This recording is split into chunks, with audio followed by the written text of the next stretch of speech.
Hi అండి, సరదాగా fish fry అయితే చేసేసుకుందామా. ఇక్కడ మీకు ఫిష్ ఫ్రై ఎంతమందికి ఇష్టమో, నాకైతే చచ్చంత ఇష్టము. అంత బాగుంటుంది ఫిష్ ఫ్రై అయితే ఫిష్ ఫ్రైని నార్మల్గా ఒకరు ఒక్కొక్క విధంగా చేస్తారు కదా. కొందరు ఎల్లిపాయ కారంతో చేస్తారు, కొందరు ఓన్లీ ఉప్పు కారం పట్టించి చేస్తారు, కొందరు కార్న్ఫ్లోర్ ఉప్పు కారం పట్టించి చేస్తారు. ఒకసారి నా స్టైల్లో ట్రై చేసి చూడండి, చాలా బాగుంటుంది.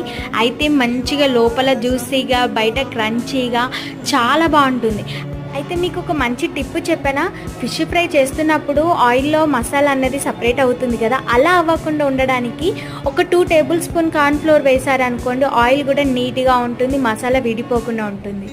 ఎప్పుడైనా ఫిష్ ముక్కలకి మసాలా పట్టించిన 1 అవర్ వరకు కూడా మంచిగా ఫ్రిడ్జ్లో మ్యారినేషన్ చేసుకుంటే టేస్ట్ చాలా బాగుంటుంది. ఫిష్ ఫ్రై మీకు డీటెయిల్గా కావాలి అనుకుంటే కింద లింక్ ట్యాగ్ చేస్తాను, వెళ్ళి చెక్అవుట్ చేయండి. Until then bye.